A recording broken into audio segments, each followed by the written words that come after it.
ಮತ್ತು ಇಲ್ಲಿ ಉತ್ಸವ ನಡೀತಾ ಇದೆ. ನಮ್ಮೂರ ಗ್ರಾಮ ದೇವತೆ ಶ್ರೀ ಉಡುಸ್ಲಮ್ಮ ದೇವಿಯವ್ರನ್ನ ಹೆಗ್ಲ ಮೇಲೆ ಹೊತ್ಕೊಂಡು ನಿಂತಿದ್ದಾರೆ. ಮತ್ತು ಇವರ ಇನ್ನೊಂದು ಗ್ರಾಮ ದೇವತೆ ಶ್ರೀ ಚೌಡೇಶ್ವರಿ ಅಮ್ಮನವರು, ಇವ್ರದ್ದೇ ಇವಾಗ ಉತ್ಸವ ಆಗ್ತಾ ಇರೋದು.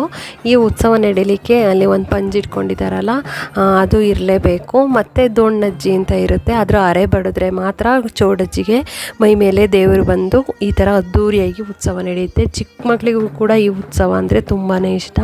ನೋಡಿ ಅಲ್ಲಿ ಹೆಗ್ಲ ಮೇಲೆ ಹತ್ಕೊಂಡು ನಿಂತಿದ್ದಾರಲ್ಲ, ಅದೇ ಈ ಊರಿನ ಗ್ರಾಮ ದೇವತೆ. ಮತ್ತು